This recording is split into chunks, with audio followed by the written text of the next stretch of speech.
कतिपय क्षणहरू यस्ता हुन्छन् जसले जीवनमा गहिरो छाप या प्रभाव छाड्न सफल हुन्छन्।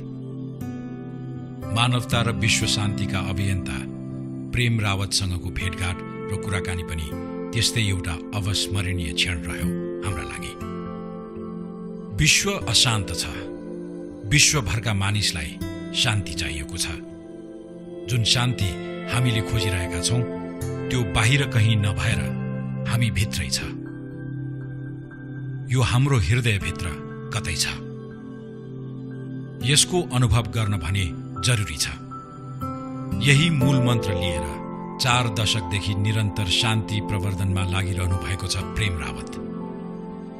बाल्यकालदेखि नै शान्तिको पक्षमा प्रवचन गर्न सक्ने विलक्षण प्रतिभा भएका उहाँका सन्देशहरू 70 भाषामा अनुवादित छन् भने उहाँका प्रवचन विश्वभर करोडौंका लागि प्रिय छन्। You can play any part in it. I feel very privileged. उहाँको कर्मले उच्च सम्मान र मान्यता पाएको छ संसारभर। व्यक्तिगत स्वार्थ, संग्रहको असीमित चाहना र व्यक्तिवादले आक्रान्त आजको दुनियाँमा आज हामी शान्तिका तीनै अभियन्ता प्रेम रावतसँगको कुराकानी प्रस्तुत गर्दैछौं।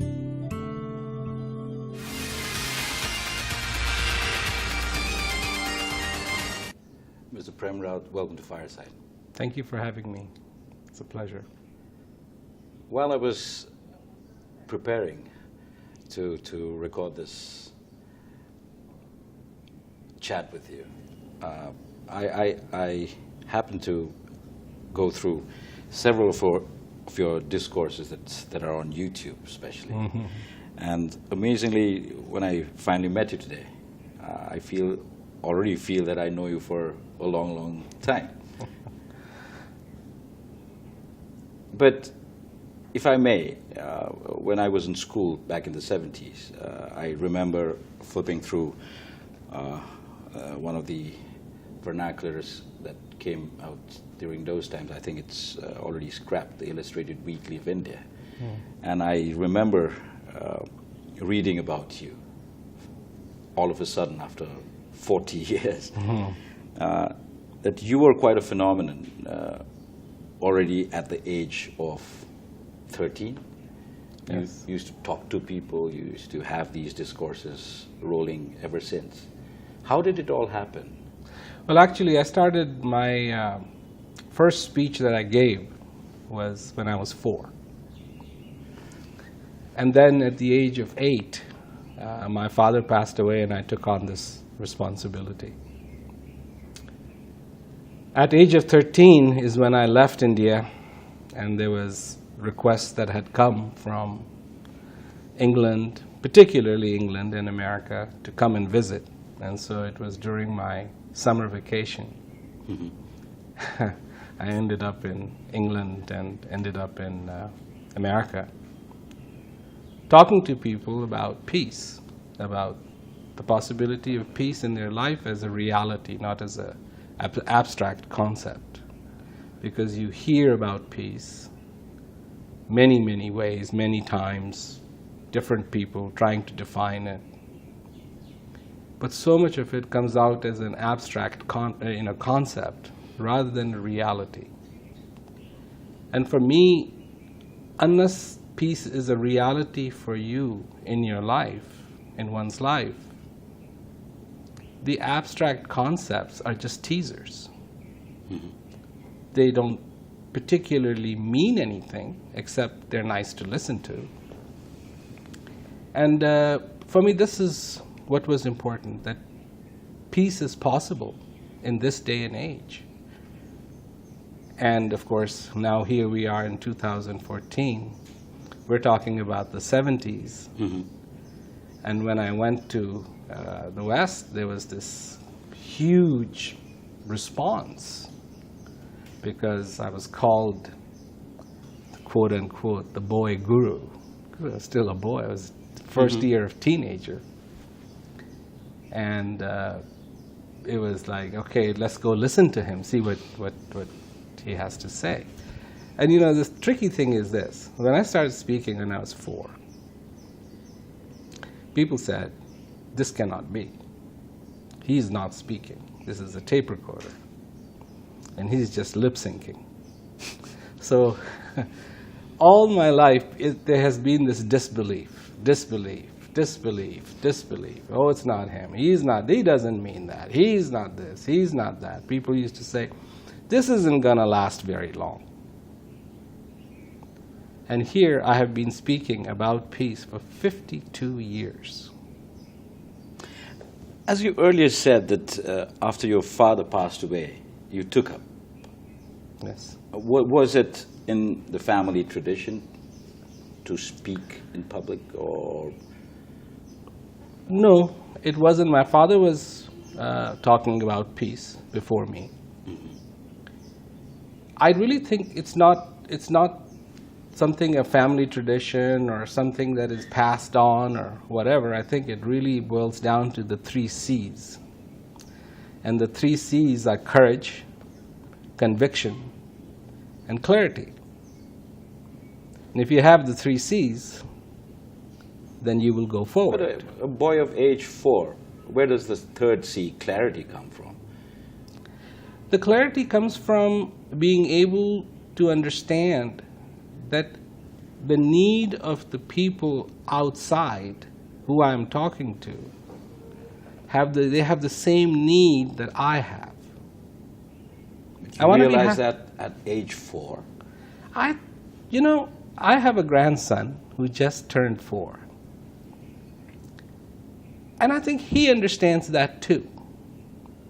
Because every time he gets a bowl of ice cream or something he likes, and he's in a good mood, he has to be in a good mood, he wants to share it. Here, taste this too. Mm-hmm. Because I think that's fundamentally very human. A nice song comes on radio, and we turn the volume up. Mm-hmm. We like something, we want to share. Happiness, and I'd been listening to my father, but to me happiness was something I wanted. There were these responsibilities of school and this and that. I did not have a job. I did not have to worry about what's going to happen tomorrow. But I realized that what people wanted was so much what I wanted in my life. They wanted to be happy. They were in circumstances, they had ideas of what happiness was going to be. I had ideas. My happiness was a toy. Their happiness was something else. Mm-hmm. But there was a lot that was common between us. Mm-hmm. And so that gave me the common ground to talk, that what you're looking for is inside of you. And if you understand that, you can go far.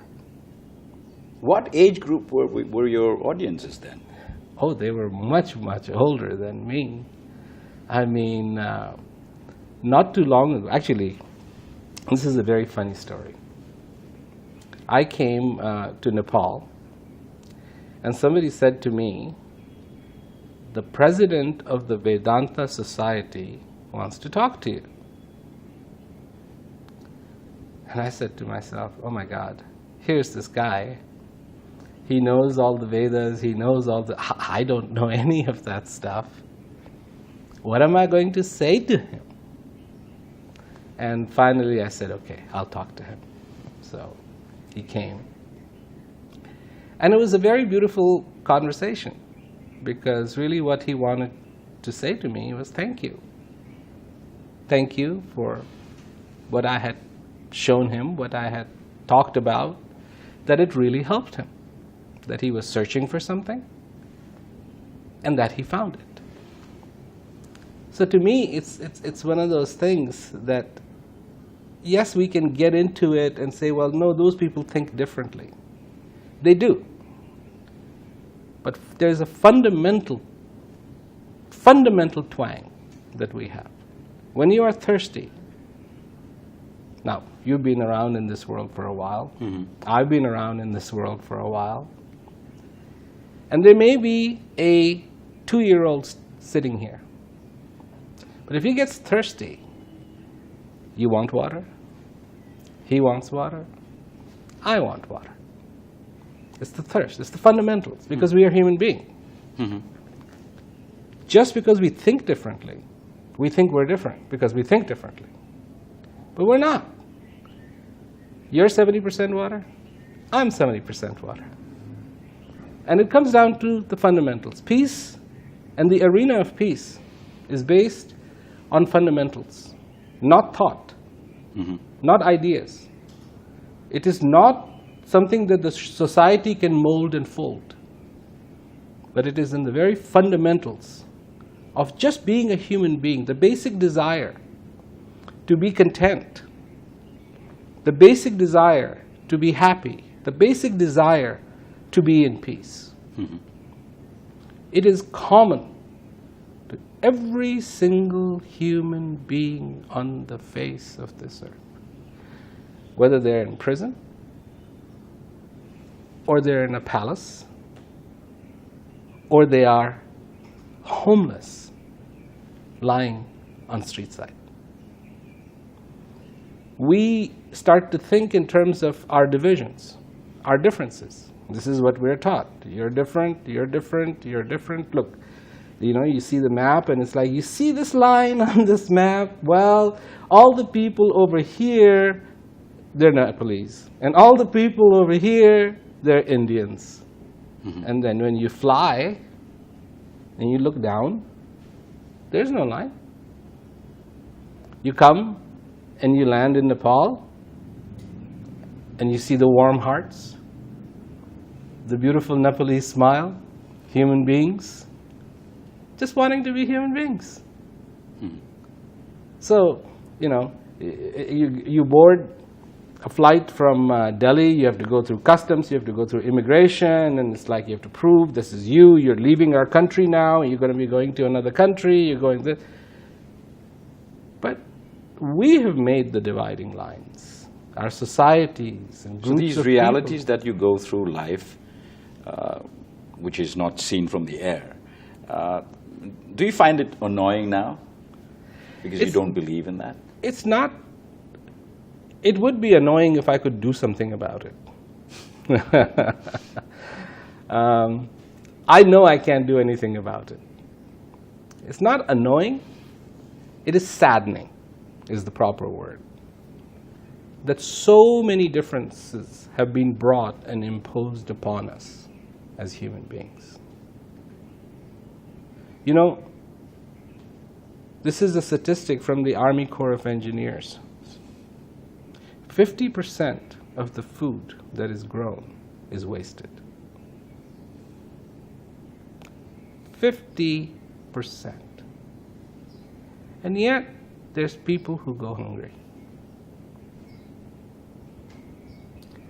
It makes no sense.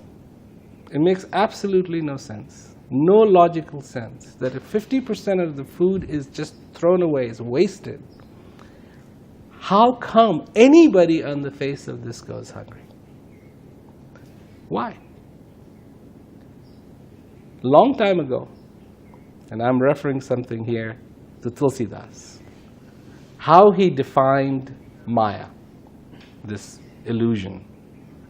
And a lot of people don't understand Maya because it's just a word, but he defines it as, this is mine and that's yours. If there is no line, there's no two sides. As soon as somebody draws the line, now you have a left side and you have a right side.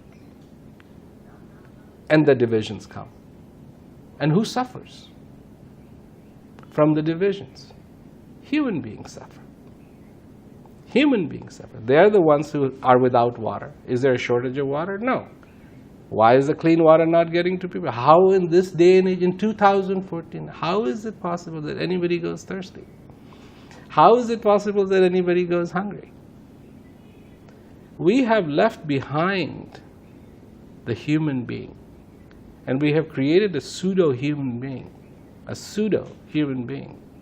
who's supposed to be this way, who's supposed to be this way, who's perfectly happy, who's perfectly this, who's perfectly that. But this pseudo-human being does not exist, but we do.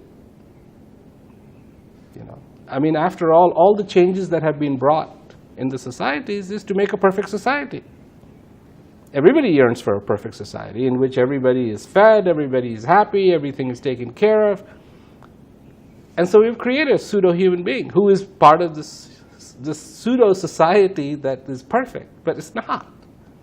And all you have to do is open your eyes and see it's us. It's us who are suffering one way or the other way, whether it is from ignorance, whether it is from food, whether it is from... And to me, it all is the same thing. These are the consequences of not understanding who we are. We're a human being. But when I listen to you now, and when we go through your discourses that you grace a very big number of human beings all around the world these days, I'm just curious, when you started at age 4, and you've been doing this for how many years now? 52. 52 years. How did, or did it ever, the content of what you speak to people changed? Or if it changed, how did it change?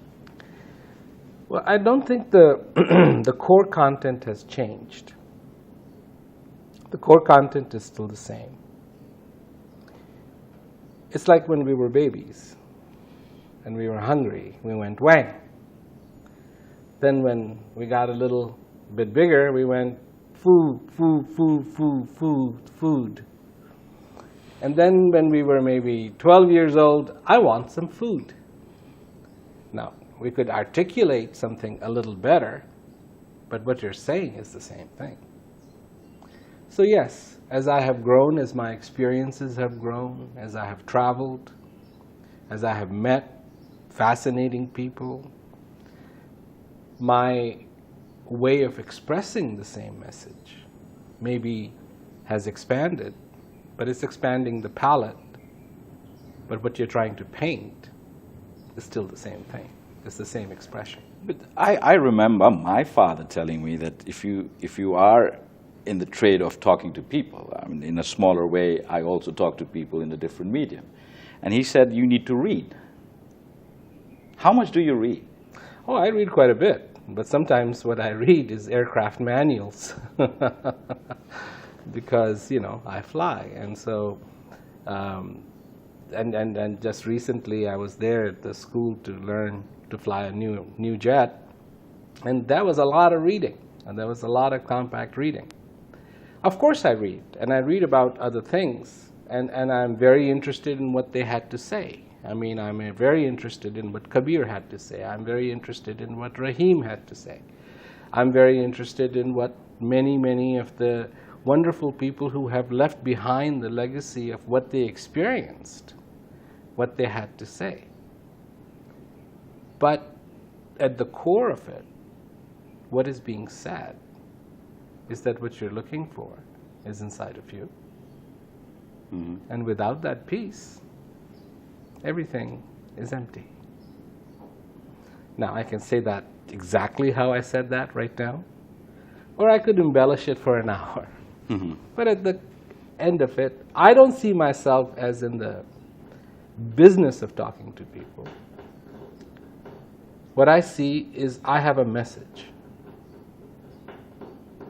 And the message that I want to give is that you don't have to be in the sadness, in the sorrow that so many people find themselves in. That there is more in life. Mm-hmm. That the greatest aspiration is yet to be achieved. And whatever you have achieved in your life, fine, but yet there is something more that can be achieved. Mm-hmm. And that more is that joy that is inside of you, innately. So speaking to people is just one of the tools. I like to make videos. That's another way I can communicate. I like to make music. That's another way I can communicate. I like to write things. That's another way I can communicate. So I try to use as much of the palette that I can. Mm-hmm. The technology, I think, is my best friend. I don't see technology as challenging because I want to reach people. I just want to get the message across. Just want to get the message across. Recently, I just did an event here in Kathmandu, and I asked people, I said, how many of you think you're not fortunate? And it was amazing, because there was about 90,000 people there, and I would say good 20,000, 30,000 people raised their hands. So I said to them, I said, today, why I'm here and why you're here is that we can accomplish this one thing, that you no longer feel that you're unfortunate. Then me coming here, my purpose being here will be fulfilled. What is being unfortunate? It is not realizing what you have. That is the most unfortunate thing. Not realizing what you've got. You know, there's a saying, and one of the events I just did in India, I said that. I said, so what does the hungry person need? And I asked them, I said, what does a hungry person need? And they all said, food. I said, wrong. He needs to eat the food. See the difference there? Oh yeah, we'll just give them food and that's enough. No, no, no. You have to eat the food. And only when you eat the food will the hunger go away. Having food in your pocket, and dying of starvation is very unfortunate.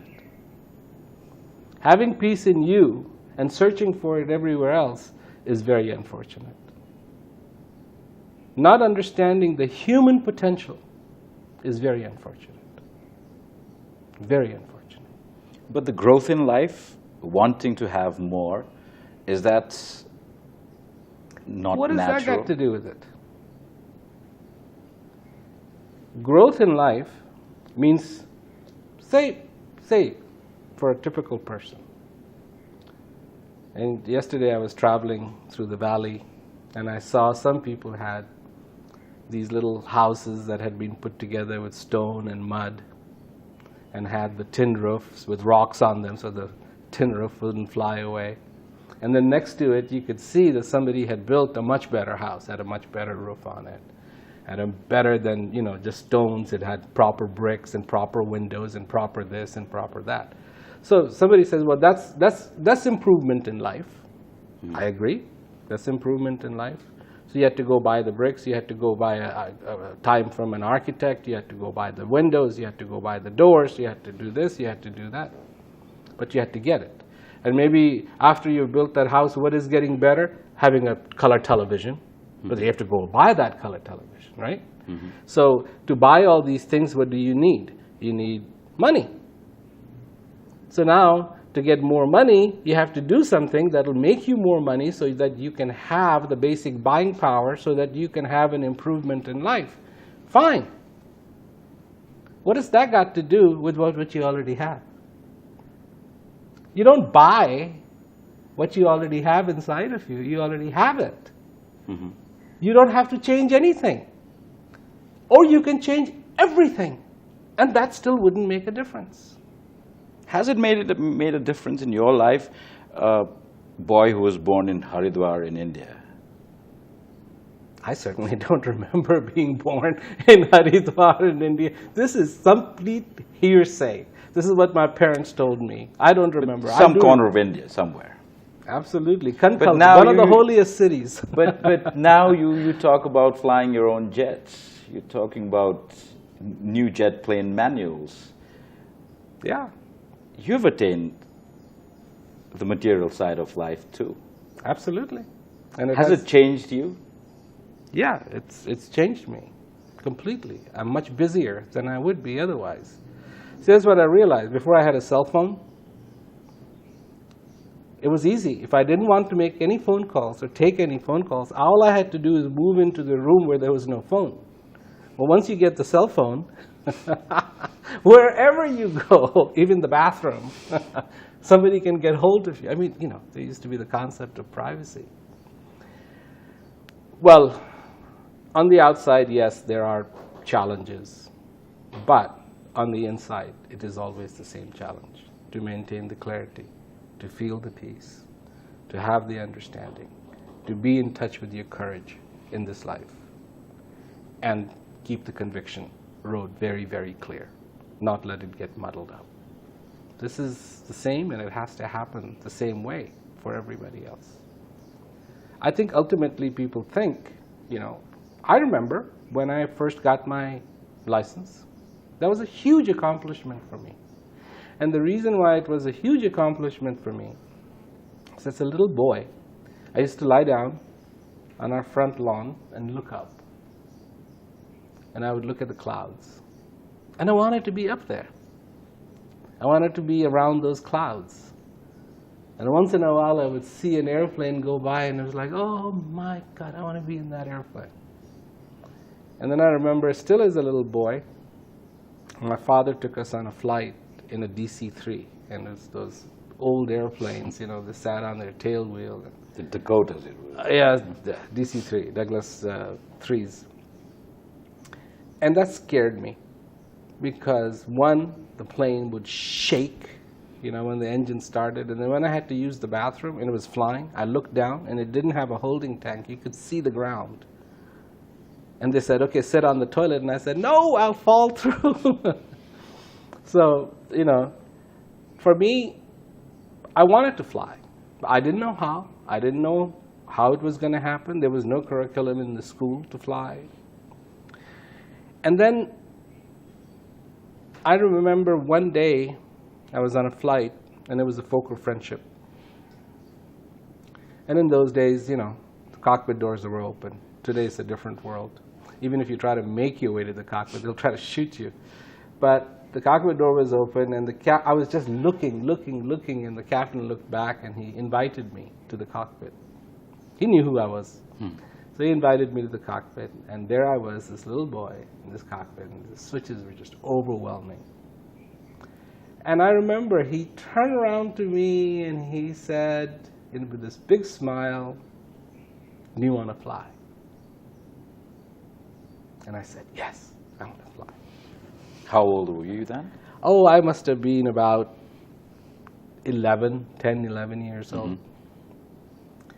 And the first opportunity that finally this came true is when I went, and at that time I didn't know I was ever going to go to the West. But then I went to the West and I joined a flight school. I was 13. Nobody asked me my age. I didn't tell them my age, and I joined the flight schools for, for a week here, a week there. I was flying in England, I was flying in America, I was flying in Canada, I was flying in Australia, I was flying in South Africa. So everywhere I would go, I'd fly, and I had the bug.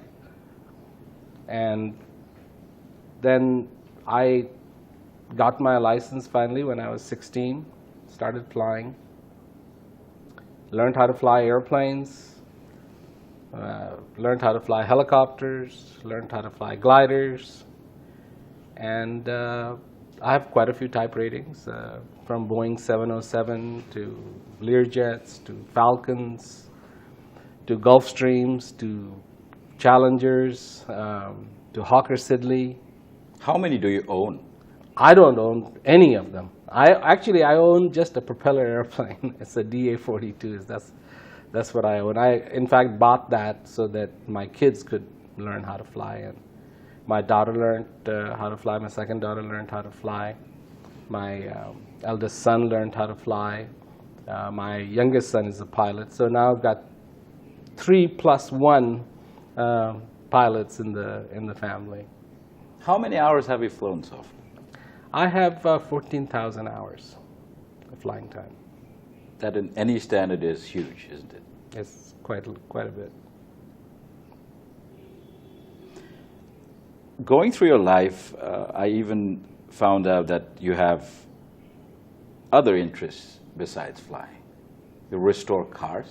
Yeah, I like to restore cars. I mean, just to take that thing, and there it is in that pathetic shape. No, people have just, whoever owned it has not paid attention to it. And I see these cars as they have this incredible potential to look beautiful, to really look beautiful. And to take that car apart, piece by piece, I mean totally frame-off restoration. Take the engine, clean it, send it to be rebuilt. And sometimes I did rebuild 2 engines myself, but usually I send them so they can professionally hone it and polish the heads and everything else. And then all the components that were just not working, all just in this different shapes, to bring it all back together and make this thing look so beautiful that from going to a point where you would look at it and say, this is ugly, to somebody going, wow, that is beautiful. And in a way, when I look at these cars that I have restored, I go, isn't that so much like us? From our ideas and concepts and just non-clarity and all of this stuff, we become so dirty. We become so, well, sake for a better word, ugly. And then for something to happen that comes and just takes all that and cleans it up and brings that potential back and make something shining, I mean something beautiful. That's the potential of each human being. It doesn't matter who you are, but there has been a neglect on the inside, then that neglect will surface and it will manifest itself on the outside.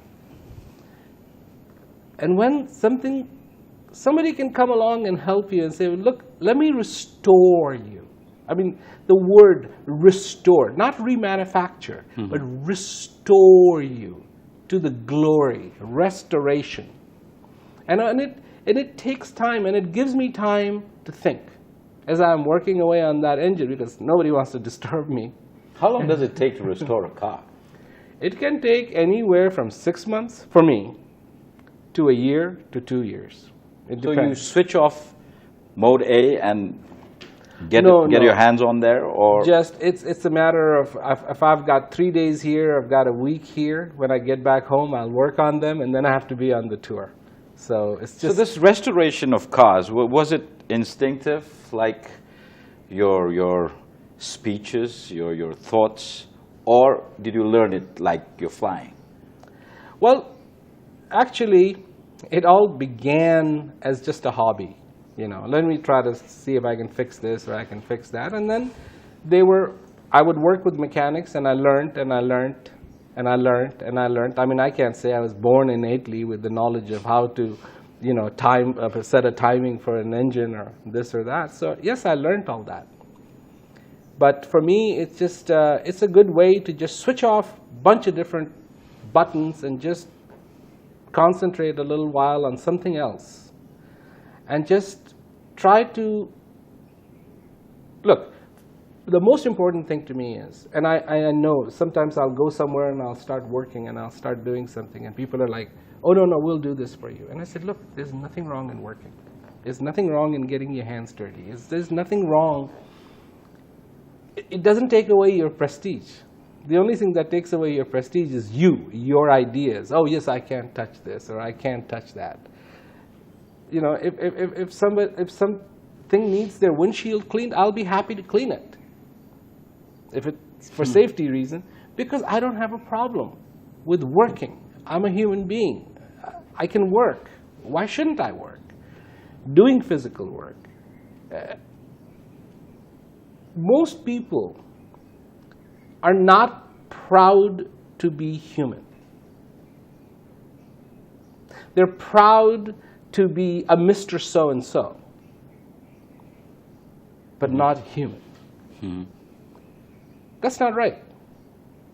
The first pride should be, I am human and I am alive. Then I am a so-and-so, and I'm a so-and-so, and I'm a so-and-so, and I'm a so-and-so. These are, again, just so fundamental. These things of understanding who you are. Making mistakes. I think this world is afraid to make mistakes. And if you don't make a mistake, you're not going to learn. So does the world want to learn?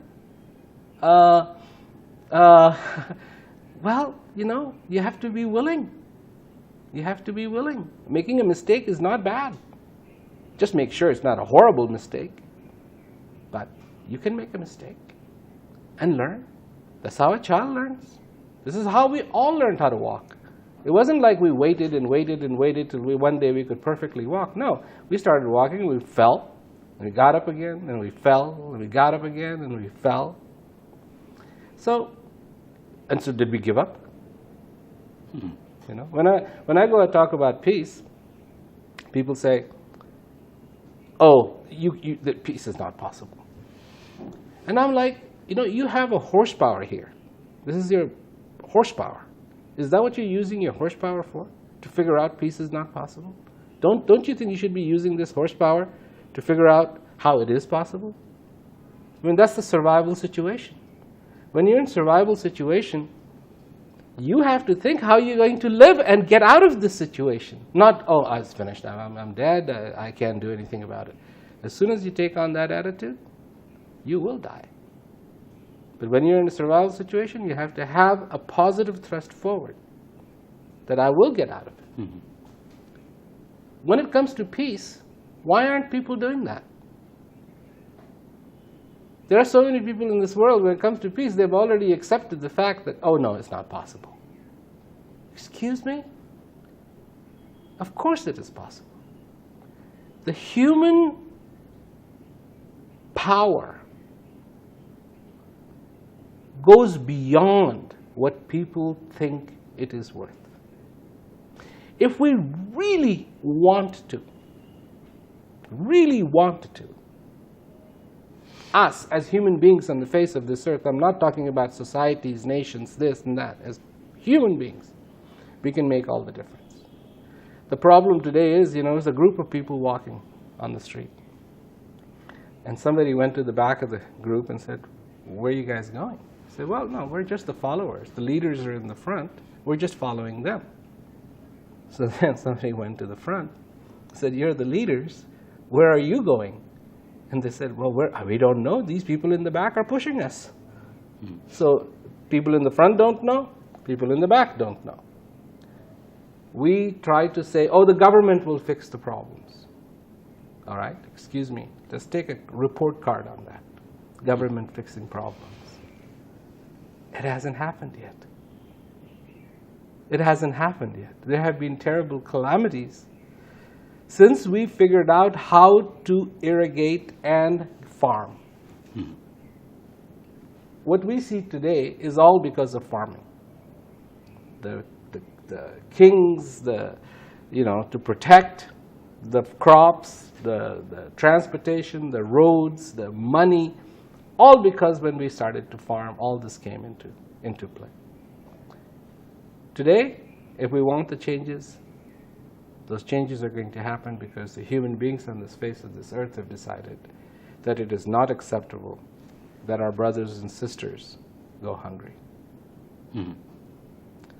But people say, no, the government will fix this. No, we have to fix it. Governments can fix what they can fix. They're good at breaking things. They may get good at fixing things. Mm-hmm. But that's not the issue. Issue is, what can we do? This is our planet Earth. We're the people alive on this planet Earth. Peace should be a priority. It isn't. Taking care of the basic needs of each other should be a priority. It isn't. But what is a priority? Well, let's go to Mars. I don't have any problem going to Mars. I'm glad they went to Moon and they went to Mars because so much of the technology came from that. Mm-hmm. And being a pilot, I mean, how can I say let's not go to Mars? But let's take care of the fundamental thing. We're taught. Every 6 months I have to go in the simulator. And in the simulator you sit down and they'll give you problems. Mm-hmm. First flight, this will fail, that will fail, you get the messages, this is happening, that's happening. And they teach you one thing, fundamentally. It doesn't matter what the problem is. Fly the airplane. Don't get distracted by the problem. Fly the airplane. Same thing. Don't get distracted by all the problems. Be human. Take care of the basic, fundamental human needs. Take care of the need of the heart. That's what makes you strong. That allows you to transform. That allows you to understand. That allows you to have clarity. That allows you to have conviction. That allows you to have the courage. And we all need courage. We all need our conviction. We all need our clarity to go forward. So, almost half a century plus of your experience propagating peace or spreading the language of peace or stimulating people's urge to attain peace. Have you experienced that we are getting closer to attaining peace in the past 50 years? Or we're still not there yet? What the good news, there's good news and there's bad news. The bad news is the level of unconsciousness has risen dramatically. We're not aware of what's going on around us anymore. We're being bombarded by technology, left and right, that is taking us in a headspin. I mean, the basic things, and you read about them in the newspaper, where people don't know how to spell anymore. You know, they sit down to write a letter and they can't write it anymore because they're used to ta-ta-ta-ta-ta-ta-ta-ta. The kids come out of their bedroom and they're in a war game. You know, and they go back into their bedroom and they're in a war game. And they come out for a little while and everything is a war game, war game, war game, war game, war game. The level of unconsciousness has risen dramatically. But the tolerance to even listen to the message of peace has also increased dramatically. In the 70s, you talked about peace. In India, it was like, yeah. You went to America, peace, and everybody was, yes. Stoned, huh? Yes. Now, I talk about peace, whether it is at the European Parliament, whether it is in England, whether it is in America, people's ears perk up because there is an understanding that, yes, peace is important. What I have been able to do with this message of peace is we started taking it to prisons. And the transformation we saw in the prisons was absolutely dramatic.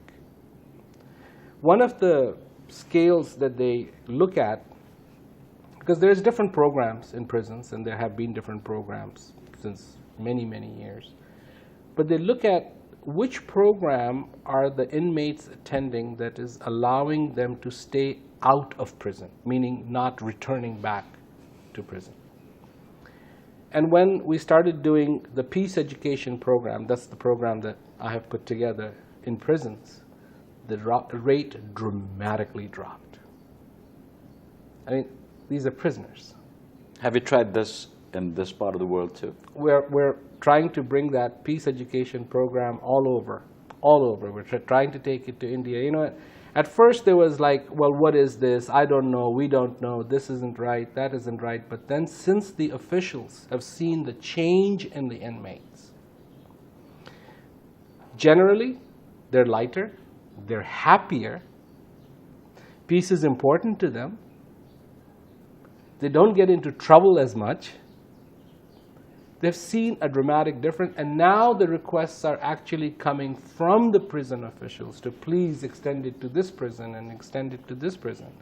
And I also go to the prisons and speak to the inmates. I have gone in South Africa at the Zonderwater prison. I've gone at San Antonio, and in Argentina, a women's prison. And it is so, I mean, of course, it's very sad to see them, you know, being in that prison, and it's not incarcerated in the prison is not a pretty picture, but there's a smile. Mm-hmm. And it's like, see, they've cut you off from the rest of the world, and they've put you in a place where there isn't too much hope. And yet you have found it. You as an individual found that hope. I mean, just imagine if that can happen for a person who is in prison, what is possible for a person who is outside of prison? Well, many times, the way I see it, is that there's really no difference. Mm-hmm. It's just psychologically, you know. I think prison actually gives you 3 meals a day, and it's very secure. Nobody's going to come and steal anything from the outside anyways. But, my goodness, what is freedom? Can these people who are incarcerated with barbed wire, with armed guards, feel free? And then there are people who actually are free, and they don't feel free at all. Mm-hmm. Big imbalance. Big imbalance. After listening to you for almost 40 minutes now, and talking to you in different spheres of your experience, one journalistic itch is still there. How do you all fund this huge, humongous operation that you conduct worldwide? People power. People power. People from all around the world. Some giving 50 cents, some giving $5,000. It is people-based. They feel inspired. And it is not just funding. There's a lot of physical work that gets done. Mm-hmm. I mean, I just read a story that I think you might find it very fascinating. And this is really, it happened.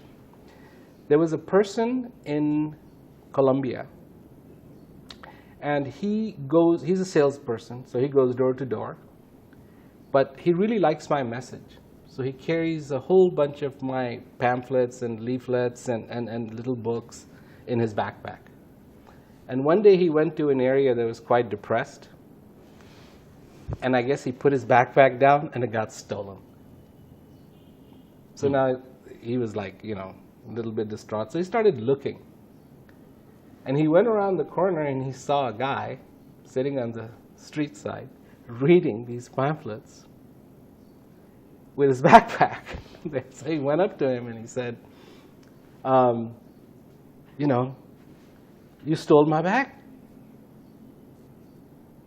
And whilst reading, he said, this is the best thing I have ever stolen in my life. And of course, he gave him his backpack, and the guy was kind enough to extend him the courtesy. But that's what's happening. Prisoners make other prisoners aware of this program. And there are people who get interested, universities who get interested. I mean, it's just it excites people to be a part of this. To be human, not out of ordinary, but very human. And actually the word is extraordinary. But to be very, very ordinary. To be alive. To be a part of this beautiful message that just goes out. And whether it is nuns who are enamored by it, you know, whether there's Buddhist priests who love to talk about it. It's people power that's spreading it. And that's the way it should be. That's the way it should be. Mr. Rao, I mean, let this effort of yours see many new dawns in the future, and let it enrich the world with the message of peace that you so dearly been doing for 50 years. I wish this could go on forever, but you have a tight schedule in Nepal. Enjoy the rest of your stay here and enrich people with the message of peace in Nepal too. Thank you very much for granting this opportunity. Thank you. Thank you. It was a pleasure talking to you. And I take blessings that you gave to heart, because there are so many people who who give the blessings, that I wish this will go on. This is one message that is not seeing the boundaries of religion. It has nothing to do with religion. It is about human beings. This is our time, and we can make peace happen. So it was a pleasure talking to you. Thank you very much. Thank you.